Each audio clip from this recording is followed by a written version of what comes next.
Welcome to the Slop Temple. We pray this video helps. You start by confirming carrier support and that your Samsung is unlocked and updated, because provisioning often requires carrier-side activation. Once connected to a reliable Wi-Fi network, open Settings, tap Connections. Make sure Mobile Network and Software Update are current. You do this now so the phone has the latest compatibility and certificates. If you have multiple SIMs, pick the line you want to use. This prepares the phone to show the Wi-Fi calling option in the next step. Once done, go into Settings, then Connections, and select Wi-Fi calling. You toggle the feature on for the specific SIM or eSIM you'll use. This ties calls to that number over Wi-Fi. If the carrier requests an emergency address, enter a precise location. 911 routing depends on it.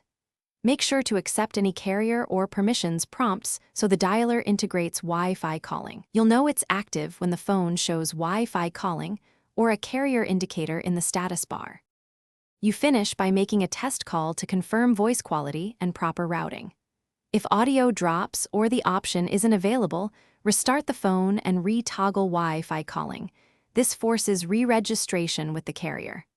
If problems persist, reset network settings or contact your carrier to verify provisioning. One key troubleshooting tip: switch to a different Wi-Fi network or hotspot to isolate router issues. Many problems stem from router NAT or firewall blocking. Thanks for watching. Consider subscribing if we helped you.